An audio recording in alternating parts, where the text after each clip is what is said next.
When I was 6 years old, my father asked my first grade teacher if we could have an extra set of class textbooks to keep at home.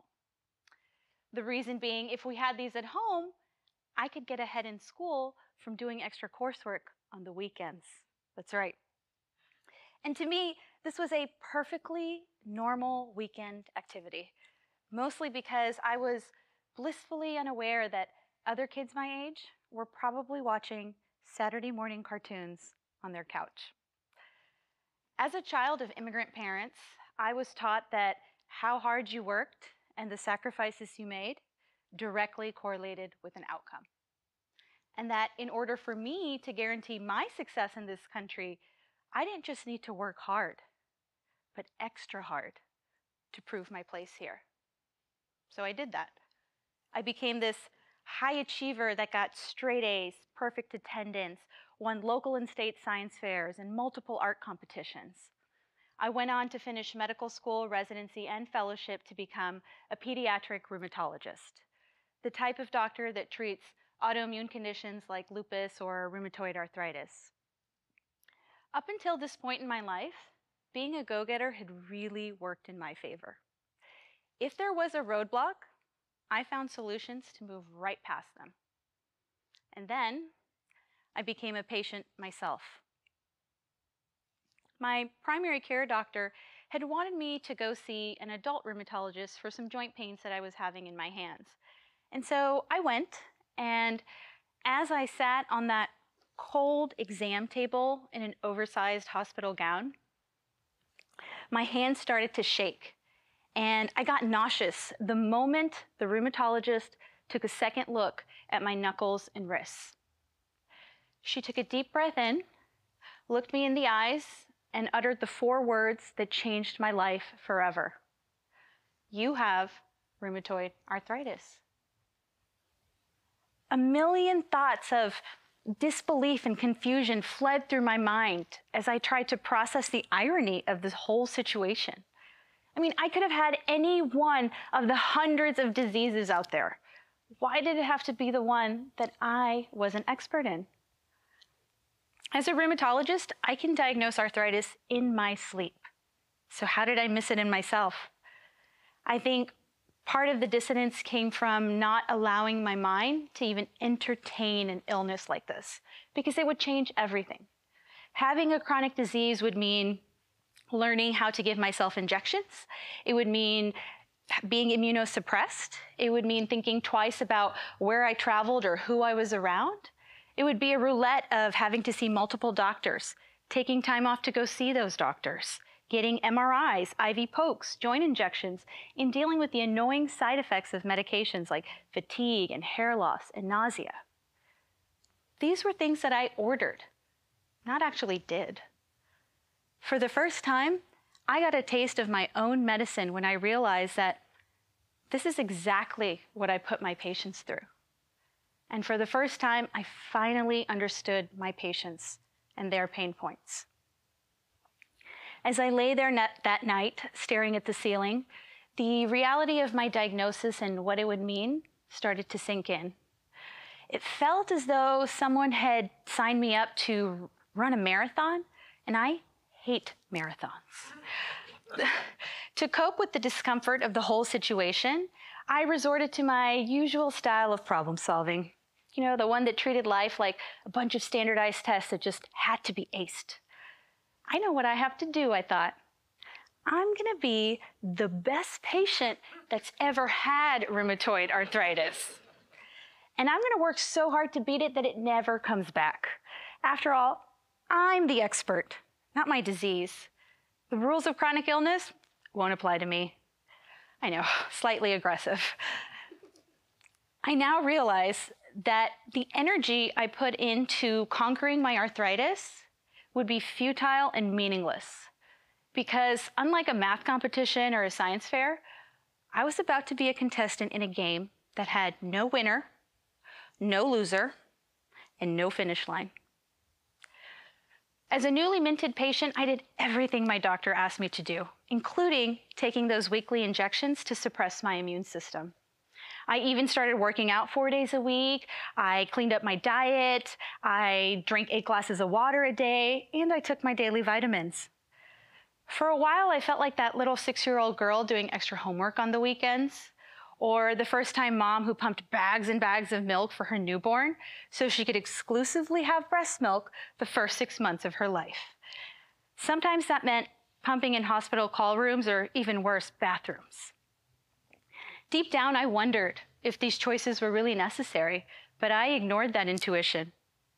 I made those choices reflexively because I thought there'll always be a reward, right, on the other side of this effort. This instinct to work hard and problem solve, it's hardwired in all of us. But something felt different about my urge and fixation to get rid of my arthritis.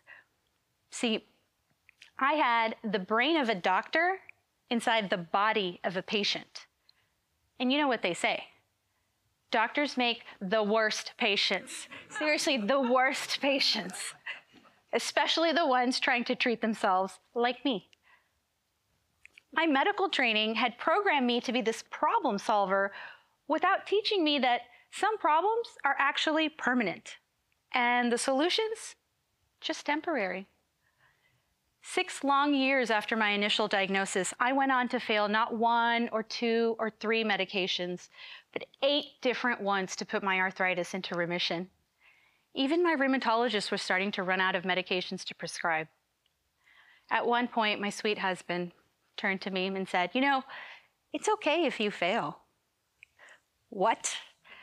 Does he even know me? This feeling of working hard to only fail, it was foreign and suffocating. I wanted to escape, but the only problem was that I couldn't. The permanency of my diagnosis started to hit me, and I began to see that what got me this far in life wasn't going to get me out. And that, most importantly, living with an experience is different than intellectually understanding that experience. I began to develop a deeper and much more profound understanding of what it meant to live with an illness that has no finish line. It led me to 3 important insights that I'm going to share with you today. Number 1, the instinct to find a solution to your chronic disease is one that stems out of fear. The fear of losing your identity. But this is a false fear because you are going to change and things will be different. You just haven't met your new self yet. Your mind is fixated on that version of you that's familiar to everyone, including yourself. But instead of trying to preserve this outdated image, focus on the things that you enjoy, the things that you value, and the things that you need. That might mean asking for work accommodations, changing your job, your group of friends, or even certain habits. In that process, you get acquainted with your new self. And what ends up happening is that you retrain the outside world to see you in a new light, rather than training yourself to satisfy societal norms. Number 2, it turns out that nobody, and I mean nobody, is giving your chronic illness a grade, not even a pass or a fail. In fact, hyperfixating on a specific outcome or goal can actually be counterproductive to the entire process. Because when you set out to achieve a specific result, like crushing your diagnosis, your mind gets so enmeshed and invested in it that if you fail, you equate yourself with failure. The line between your goal and your individual identity becomes blurred, when in reality, they're 2 distinct entities. So if you do fail a medication or 2 or 8, it does not make you a failure.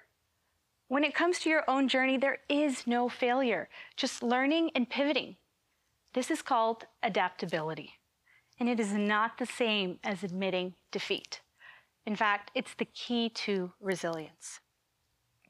And finally, number 3, chronic disease is, well, chronic, meaning it's a permanent fixture attached to your identity. So stop obsessing about making it disappear. Because when you do that, you live on conditional happiness, or the "I'll be happy when this happens" syndrome. Instead of living in the now, you live on a set of theoretical possibilities like, I'll be happy when I'm no longer on this medication, or I'll be happy when I get this job or make this much money. The list goes on and on. What you need to do is place your focus on the things that bring you joy now, like being with your family, traveling, building a career, saying no, or just doing whatever it is that fulfills you. The more you learn to weave your illness into your narrative, the less it becomes an endless battle and more an opportunity to internally change and expand. At some point, we all want to beat our permanent problems with a permanent solution. But if you take this approach, your problems are going to beat you first. Instead of fighting what can't be changed, let go of that inner control freak just a little bit. Loosen the grip on your current identity. Find acceptance and just start living. Thank you.